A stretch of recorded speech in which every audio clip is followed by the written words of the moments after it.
The little girl in mushrooms. It was a fine summer morning, perfect to be outdoors. Two sisters had been out mushroom picking, and were on their home with heavy baskets full of mushrooms. They sang songs on the way, and played with each other. Soon they reached a point where they had to cross a railway track. They did not think twice about crossing it since there was no train coming, and they could not hear any whistle. They slowly climbed the embankment to cross the track, taking care not to drop the baskets. They were very near the track and the little sister was about to cross it, when they heard the distinct horn of a train. The older sister got frightened and ran back. She thought that the young one was following her. She turned back and was shocked to see her little sister still crossing the track. "Come back here, run back fast," she screamed. It seemed that the little girl could not hear her sister. She was still concentrating on stepping over the track with her little feet, and holding on to the basket.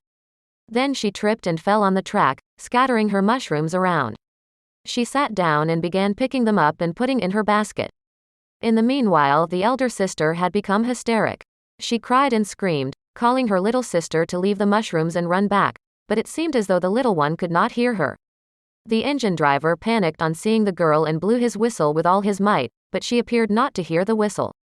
Her sister was now crying loudly, overcome by panic, as the little sister crawled between the tracks on her hands and knees, to pick the rest of the mushrooms. The engine driver was helpless as it was not possible for him to stop the engine suddenly. He blew the whistle as hard as he could, but the engine rolled over the little girl. The older sister clasped her face with her trembling hands and cried bitterly. The passengers too panicked at the thought of the sight they would have to witness.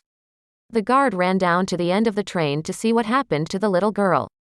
When the train passed, everybody saw her lying very still between the tracks with her face down. Then she raised her head, sprang to her knees and began gathering the remaining mushrooms.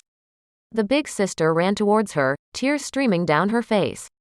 They hugged and kissed each other, crying out of happiness, tears of joy flowing down their little cheeks. Never were two souls so happily united as at that moment. She promised her little sister that thereafter she would hold her hand tightly while crossing the railway line. The two sisters then picked all the remaining mushrooms, and hand in hand, solemnly walked back home.